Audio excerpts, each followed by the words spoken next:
I want to challenge Mr. Mirza Fakhrul Islam Alamgir. I am challenging যে আপনি share করেন যে কোন ফাইলে ইলিগালি সচিবের অগোচরে সচিবকে অগোচরে রেখে উপদেষ্টা স্বাক্ষর করেছে। আসসালামু আলাইকুম। আমি খুব ফর্মালি না ইনফর্মালি চলে আসলাম একটা লাইভে। একটা বিষয় হঠাৎ নিউজ দেখছি, তো সেই বিষয়ে কিছু কথা বলার প্রয়োজন মনে হলো। সাউন্ড ঠিক আছে? তো একটু আগে নিউজ দেখলাম, আপনারা হয়তো ক্যাপশন থেকে বুঝতেই পারছেন যে কি বিষয়ে কথা বলবো। যে সচিবের স্বাক্ষর ছাড়াই প্রকল্প পাশ করলেন আসিফ মাহমুদ, এটা বলেছেন স্থানীয় সরকার প্রতিমন্ত্রী মিস্টার শাহ আলম, সম্ভবত ওনার নাম। তো একটু ফাইলের প্রসেসটা বোঝা প্রয়োজন যে মন্ত্রণালয় একটা ফাইল কিভাবে কোন প্রসেসে পাস হয়। প্রথমত আমি মিস্টার শাহ আলম যেটা বলেছেন সেটা উত্তরটা পরে আসছি। সাধারণত আপনারা হয়তো অনেকেই জানেন, অনেকে জানেন যারা এই বিষয়গুলোর সাথে মন্ত্রণালয়ের সাথে কাজ করেন বা বিভিন্ন সরকারি অফিসের সাথে কাজ করেন, তারা জানেন যে প্রসেসগুলো কীভাবে হয়, কিন্তু বেশিরভাগ মানুষই জানেন না। ফলে একটু এনলাইটেন করা প্রয়োজন। প্রথমে একটা ফাইল সাধারণত আমার জায়গা থেকে, আমি যে জায়গায় ছিলাম উপদেষ্টার জায়গায়, এখন মন্ত্রীর জায়গায় আছেন মির্জা ফখরুল ইসলাম আলমগীর সাহেব। তো সাধারণত একটা ফাইল হচ্ছে কিভাবে প্রসেস হয়, মানে কোনো একটা বিষয়ে সিদ্ধান্ত প্রয়োজন, সেটা প্রসেস হয় হচ্ছে সংশ্লিষ্ট শাখা থেকে।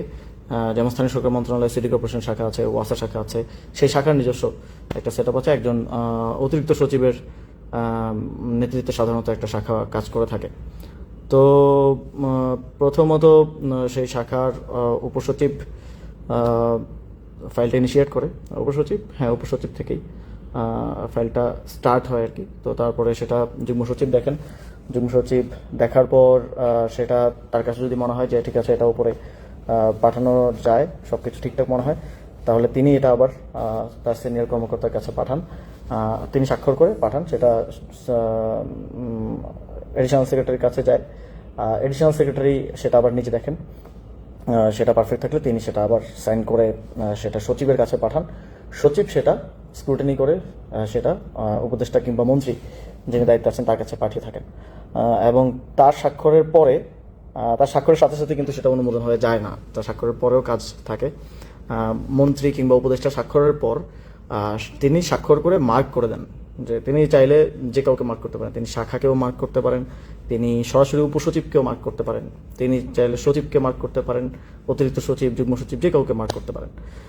বাট আমার সবসময় প্র্যাকটিসটা ছিল যে আমি পুরো নর্মটা ফলো করতাম, আমি সবসময় সচিবকেই মার্ক করতাম। ফলে এটা আমার স্বাক্ষর পরে সচিবের কাছে যেত, সচিব সেটা আবার এবার নিচের দিকে, একটা হচ্ছে আপওয়ার্ড ফাইলের গতিবিধি, তারপর হচ্ছে ডাউনওয়ার্ড, এটা আবার নিচের দিকে যাবে। সচিবের পরে সচিব হয় সরাসরি উপসচিবকে দিয়ে দিবেন, অথবা অতিরিক্ত সচিব, তারপর যুগ্ম সচিব, তারপর উপসচিব, এভাবে ক্রোনোলজিক্যালি পাঠাবেন। উপসচিবের কাছে যাওয়ার পরে তারপরে তিনি হচ্ছে অফিসিয়ালসদেরকে দিবেন এটা, বা তিনি হচ্ছে এটাকে করবেন, এটা নোটিশ আকারে দিবেন। যখন নোটিশটা আসে, গভর্নমেন্ট নোটিশটা আসে, তার মানে হচ্ছে এটা গভর্নমেন্ট নোটিশ কিংবা গভর্নমেন্ট অর্ডারটা আসে, তার মানে হচ্ছে এই ফাইলটা পাস হয়ে গেল আর কি। এটা মানে ইভেন আমার সাইন করার মতো দিয়েও পাস হয় না, এটা আরও প্রসেস আছে। তারপরে গিয়ে নোটিশ, যেটা গভর্নমেন্ট অর্ডার আকারে আপনারা দেখেন, সেটা আসা মানে হচ্ছে পাস হওয়া। তো এটা হচ্ছে প্রসেস, নর্মাল প্রসেস।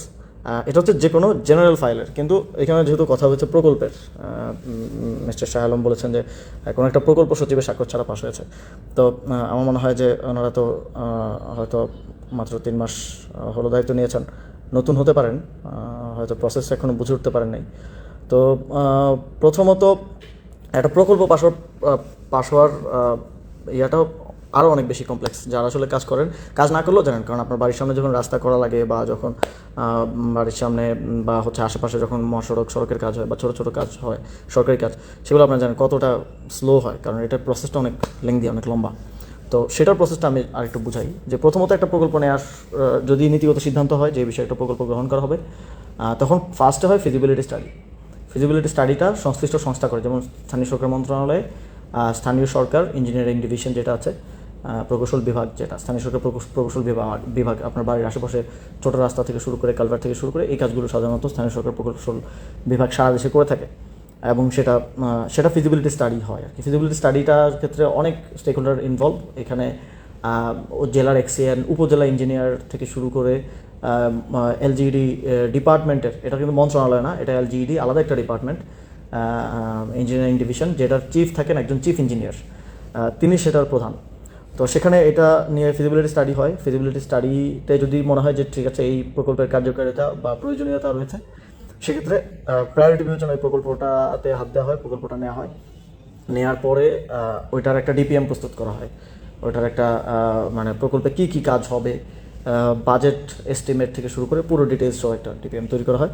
এবং সেটা এই প্রকল্পটা যখন চিফ ইঞ্জিনিয়ারের স্বাক্ষর নিয়ে, মানে চিফ ইঞ্জিনিয়ার এটা যখন অনুমোদন করে দেন যে ঠিক আছে এটা নেওয়ার জন্য যদি প্রস্তুত এবং এটা নিতে চায়, তখন এটা আসে মন্ত্রণালয়, স্থানীয় সরকার প্রকৌশল বিভাগ থেকে মিনিস্ট্রিতে আসে। মিনিস্ট্রিতে ওই সেম প্রসেস, যে শাখা, বিভিন্ন শাখার মাধ্যমে এটা আসার কথা। তো এই শাখার মাধ্যমে যখন এই যে স্থানীয় সরকার প্রকৌশল বিভাগ যে শাখা ডিল করে, ওই শাখায় যখন আসে, তখন এটা নিয়ে ফার্দার একটা প্রকল্প নেয়ার ক্ষেত্রে একটা কমিটি আছে, এক না একাধিক কমিটি থাকে সাধারণত, যেটা সাধারণত সচিব হেড করে আর কি। সাধারণত সচিব অথবা সচিব যদি চান তাহলে তিনি যে কোনো অতিরিক্ত সচিব বা অন্য কাউকেও দায়িত্ব দিতে পারেন। একটা প্রকল্প পাশ করার বিষয়ে একটা কমিটি থাকে। তো সেই কমিটিতে আলোচনার ভিত্তিতে সেখানেও যদি অ্যাগ্রিড হয় যে ঠিক আছে এই প্রকল্পটা আমরা নিব, তখন ওই প্রকল্পটা আসলে ওইটা পাস হয় এবং সেটার ফাইল ওয়ার্কটা স্টার্ট হয় আর কি। তো তখন আবার ওই যে উপসচিব, যুগ্ম সচিব, অতিরিক্ত সচিব এবং সচিব পার হয়ে উপদেষ্টা কিংবা মন্ত্রীর কাছে ফাইলটা আসে। তখন মন্ত্রীর স্বাক্ষর হওয়ার পরে সেটা আবার ডাউনওয়ার্ড যায়। তো একটা প্রকল্প আপনারা জানেন যে আরও কমপ্লেক্সিটি আছে। প্রকল্প বিষয়ক যখন কমিটি বসে মিটিংয়ে, তখন তারা দেখে যে এটার সাথে অন্য কোনো মন্ত্রণালয় ইনভলভ কিনা বা অন্য কোনো মন্ত্রণালয়ের মতামত নেওয়া প্রয়োজন কিনা। যেমন একটা রাস্তা করা হবে, তখন দেখা হয় যে এটা এনভায়রনমেন্টের কোনো ক্ষতি করতে পারে কিনা, গাছ কাটা পড়ছে কিনা, সেক্ষেত্রে এটা এনভায়রনমেন্ট মিনিস্ট্রি ইনভলভ থাকে। তো ভূমি মন্ত্রণালয় ইনভলভ থাকে, কারণ জমি জমার বিষয় আছে, জমি জমা কেনা। তো এরকম আরও স্টেক হোল্ডার ইনভলভ আছে, তাদেরকে নিয়ে আবার আন্তঃ মন্ত্রণালয়ের বৈঠকও প্রয়োজন পড়তে পারে মাঝে মধ্যে, কখনো কখনো। তো সেটাও করা হয়, সেটা সচিবের নেতৃত্বে যেই প্রকল্প যে কমিটি থাকে সাধারণত, সেই কমিটির মাধ্যমে হয়। তো তারপরে এটা উপদেষ্টার কাছে আসে। উপদেষ্টা চূড়ান্ত অনুমোদন দেওয়ার পর সেটা তারপরে প্রসেস আছে। উপদেষ্টার চূড়ান্ত অনুমোদনের পর এই প্রকল্পটা যায় পরিকল্পনা কমিশনে। আপনারা জানেন যে আমাদের যেই পরিকল্পনা কমিশন আছে, সব প্রকল্প সব মন্ত্রণালয় থেকে অবশ্যই পরিকল্পনা কমিশনের মাধ্যমেই পাস হতে হয়। একেবারে ছোট প্রকল্প হলে সেটা মন্ত্রণালয় নিজেই নিতে পারে, কিন্তু বড় প্রকল্পগুলো, মাঝারি প্রকল্পগুলো পরিকল্পনা কমিশনে পাস হয়। কিছু প্রকল্প আছে যেটা 50 কোটির নিচে বা 100 কোটির নিচে, আমার ঠিক মনে নেই যে কোন মার্কটা, সেটা সাধারণত পরিকল্পনা মন্ত্রী যিনি থাকেন, আমার অন্তর্বর্তী সরকারের সময় ছিলেন ওয়াহিদুদ্দিন মাহমুদ, এখন সম্ভবত আছেন আরেকজন। তো মন্ত্রী যিনি থাকেন তারপর যে নিষ্পত্তিযোগ্য হয়, 50 কোটি টাকার প্রকল্প হলে সে নিজেই আসলে দেখে নিষ্পত্তি করে দিতে পারে। আবার এটা তার পর্যায়ে যাওয়ার আগেও কিন্তু পরিকল্পনা কমিশনেও, পরিকল্পনা মন্ত্রণালয়েও, সেখানেও আবার সচিবের নেতৃত্বে, বা সেখানে তো অনেক সচিব, প্রায় 12 থেকে 15 জন, তাদের কোনো একটা কমিটির নেতৃত্বে আবার স্ক্রুটিনি হয়। স্ক্রুটিনি হওয়ার পরে তারা যখন দেখে যে এটা ঠিক আছে, এটা পাঠানো যায়, তখন তারা তাদের উপদেষ্টা কিংবা মন্ত্রীর কাছে পাঠায়, তিনি অনুমোদন দেন। আর যদি প্রকল্প বড় প্রকল্প হয়, সেক্ষেত্রে আপনারা দেখে থাকবেন নিউজে সবসময় যে মাঝে মধ্যে মাসে 2বার এই মিটিংটা হয়, মাঝে মধ্যে 1বার হয়, মাঝে মধ্যে 2 মাসেও হয়। একনেকের যে বৈঠক হয়, দেখবেন যে এইবারের একনেকে 3,000 কোটি টাকার, 5,000 কোটি বা 20,000 কোটি টাকার প্রকল্প অনুমোদন, বা এতগুলো 27টা, 20টা বা 10টা বা 5টা প্রকল্প অনুমোদন হয়। আপনারা দেখেন, আমরাও যখন দায়িত্বে ছিলাম ডক্টর মোহাম্মদ ইউনূসের নেতৃত্বে সেই একনেক বৈঠকটা হতো। এখন প্রধানমন্ত্রী তারেক রহমানের নেতৃত্বে একনেক বৈঠকটা হয়। তো প্রকল্পটা লাস্ট পাস হয় কিন্তু একনেকে, এবং তার মাধ্যমে তারপর এটার এক্সিকিউশনে সংশ্লিষ্ট মন্ত্রণালয়কে যখন একনেক থেকে জানানো হয় এই প্রকল্প পাস হয়ে গেছে, নির্দেশনা আসে, তখন মন্ত্রণালয় ওই প্রকল্প বাস্তবায়নের উদ্যোগটা গ্রহণ করে সাধারণত। তো এই পুরো প্রসেসটা আমি বোঝালাম বা বললাম এত সময় নিয়ে, কারণ হচ্ছে এটা বোঝাটা জরুরি। এটা না বুঝলে এই যে একটা অ্যালিগেশন আনা হলো, এটা বোঝাটা মুশকিল হবে।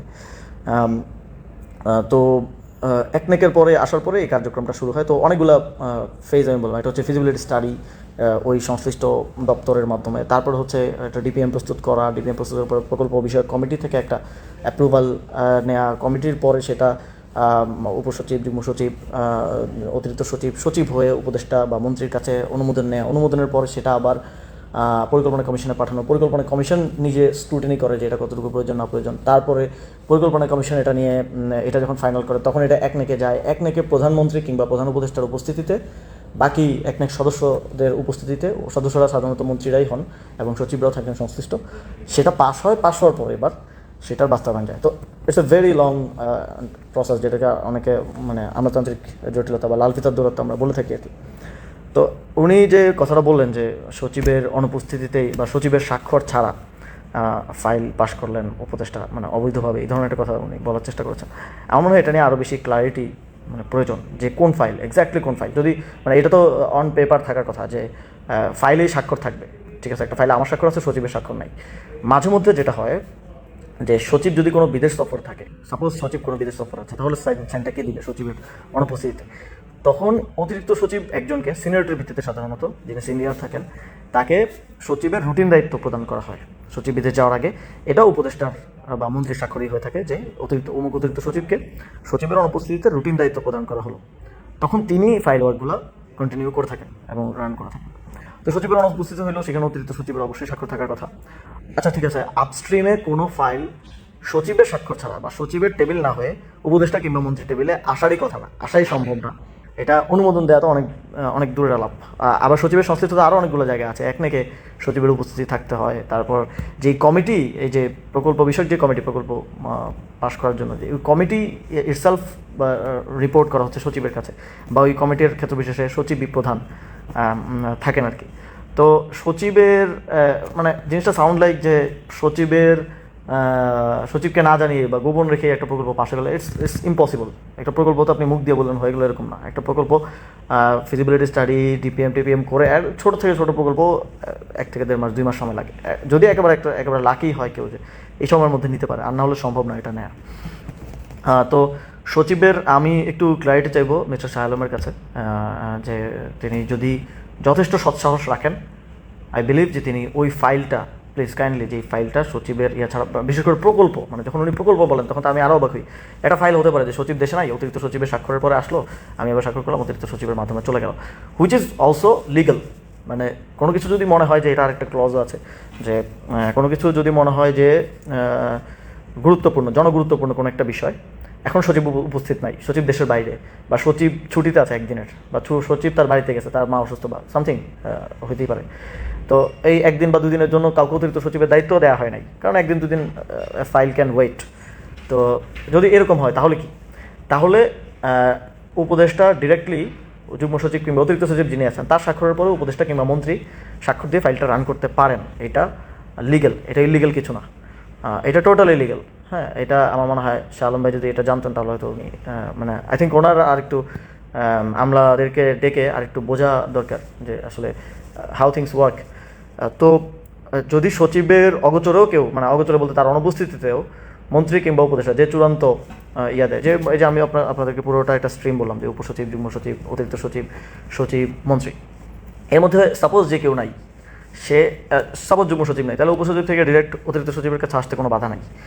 সাপোজ সচিব নাই, তাহলে জনগুরুত্বপূর্ণ ইস্যু আজকের মধ্যে সলভ করতে হবে, অফিস আওয়ারের মধ্যে সাইন দিতে হবে, সচিব ইজ নট অ্যাভেলেবল, তাহলে অতিরিক্ত সচিবেরটা মন্ত্রী নিজে, কারণ এখানে ফাইনাল অথরিটি হচ্ছে মন্ত্রী, ফাইনাল চূড়ান্ত জিনিসটা বাকি হচ্ছে পার্ট অফ দ্য প্রসেস, মন্ত্রী বা উপদেষ্টা।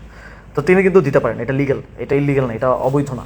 তো সেরকম যদি হয়েও থাকে তাহলে সেটা দেখতে হবে। কিন্তু এটা জিনিসটা সাউন্ড লাইক এমনভাবে সাউন্ড করছে ওনার বক্তব্যটা বা শিরোনামগুলা, যে সচিবকে গোপনে রেখে বা অগোচরে রেখে। তো আমিও আবার এই নিউজটা দেখার পর আমি যোগাযোগ করলাম, যিনি সচিব ছিলেন আমি যখন দায়িত্বে থাকাকালীন, তিনি এখন ওএসডি অবস্থায় আছেন। তাও ওএসডি হয়েছেন আমি যতটুকু জানতে পেরেছি, যে এই প্রতিমন্ত্রী এবং মন্ত্রীর মারামারিতে যে কার অর্ডার শুনবে। আপনারা হয়তো শুনবেন আমার অনেক বক্তব্য, আমি বলি যে এখন অ্যাডমিনিস্ট্রেশন বুঝতেছে না যে কার অর্ডার শুনবে। তো এই দুজনের মারামারিতে, দুজনের অন্তর্কোন্দলের কারণে বেচারা সচিবকে ওএসডি করা হয়েছে।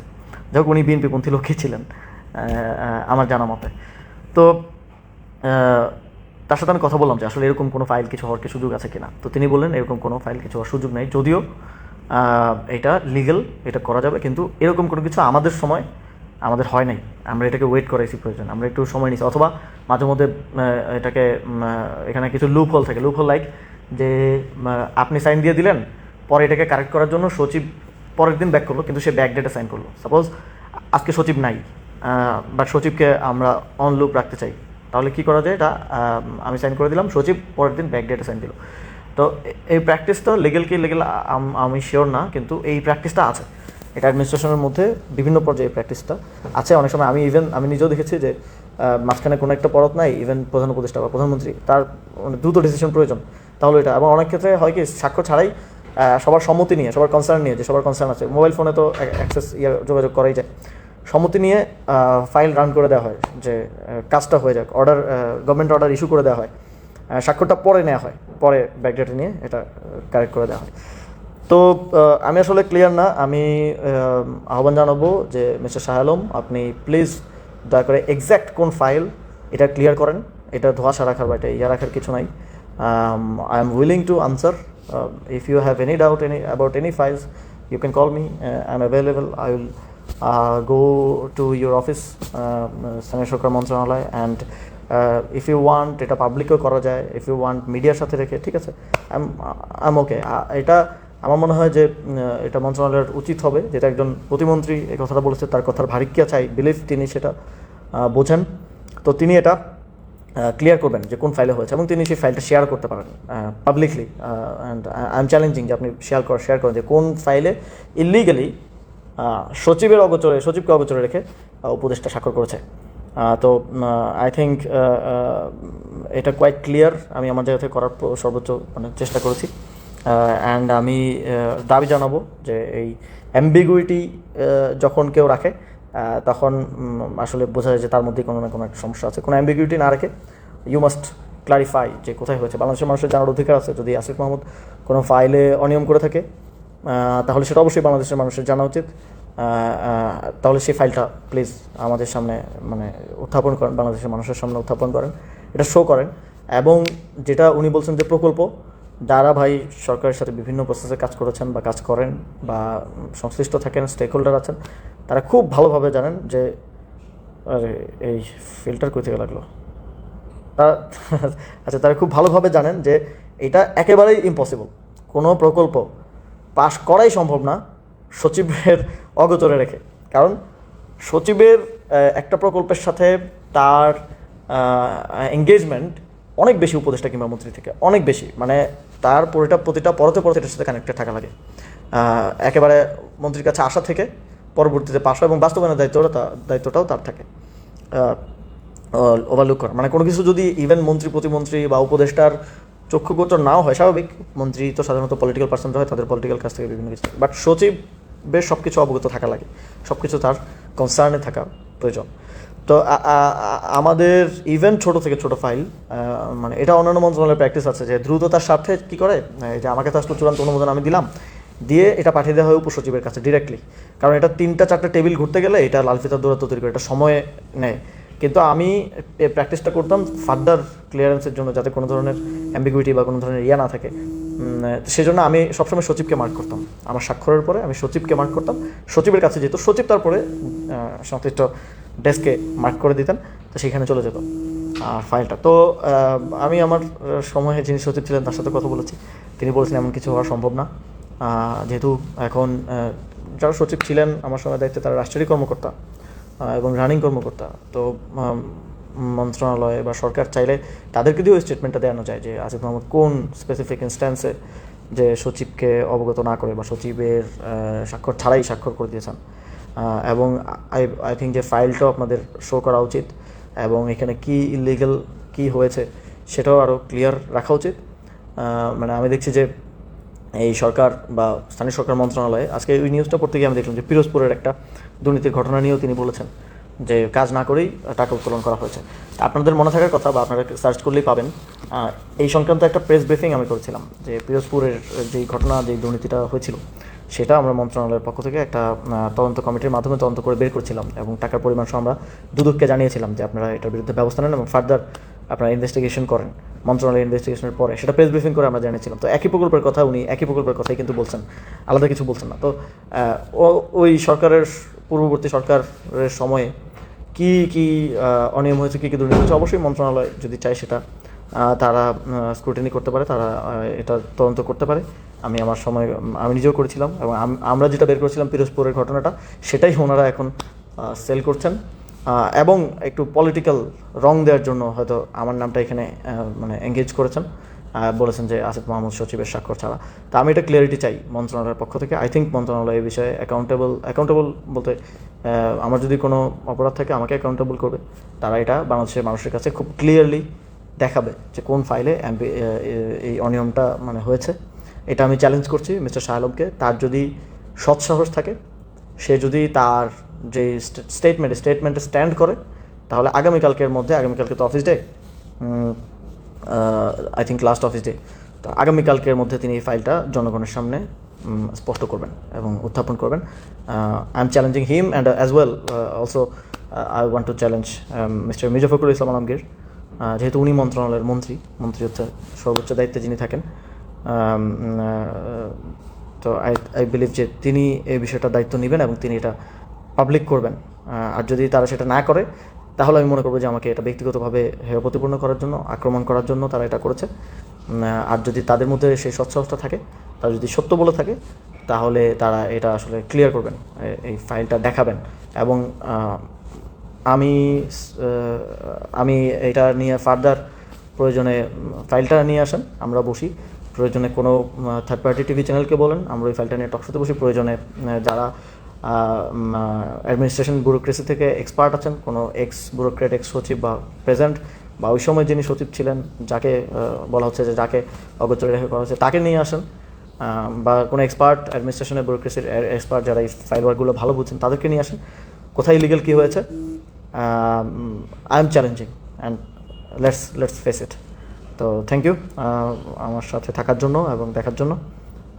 আমি আশা করি যে সরকার এটা ক্লিয়ার করার একটা সদিচ্ছা তারা রাখবে, যদি এটা কোনো ধরনের ব্যক্তি আক্রমণ না হয়ে থাকে। Thank you. আসসালামু আলাইকুম।